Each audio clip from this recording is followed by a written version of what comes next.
Un jeu vidéo pour apprendre à danser, rien de révolutionnaire sauf que celui-ci date de 1998. Un précurseur qui a depuis connu de nombreuses variations. On le trouve au musée des jeux vidéo de Berlin qui héberge bien d'autres trésors du monde du gaming. Plus de 300 consoles, ordinateurs et manettes y sont exposés pour le plaisir des petits et des grands. Mes enfants n'ont pas la patience de jouer avec moi. Les vieux jeux de course, les Super Mario, tout ça, c'est pas vraiment mon truc. Mais ça, bouger son corps en dansant, j'aime beaucoup.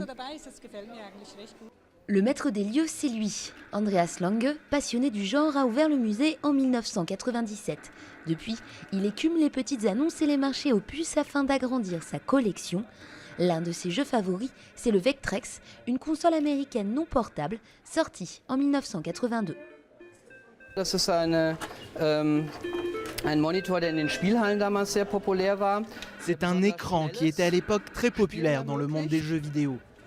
Il est particulièrement rapide, c'est pourquoi il coûtait très cher. Videospielekonsole.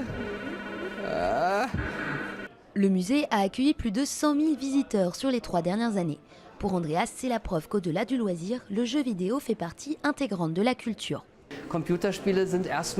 Les jeux vidéo ne sont rien d'autre que ce qui nous caractérise en tant qu'humains, à la différence des autres êtres vivants. C'est cette capacité à se mouvoir dans des mondes imaginaires, d'interagir sans que ce soit sérieux. L'attraction phare du musée, c'est la Pen Station, un jeu de ping-pong qui inflige de douloureuses sanctions lorsque l'un des joueurs rate la balle avec laser abrasif et coup de fouet sur la main. Au début, ça fait vraiment mal, mais ça monte au fur et à mesure et ça devient insupportable. C'est drôle une fois, mais je n'y rejouerai pas. La Pen Station a été développée en 2001 par 2 étudiants allemands. Il n'en existe donc que peu d'exemplaires. Entre souffrance et plaisir, technologie et art, les jeux vidéo ne laissent personne indifférent.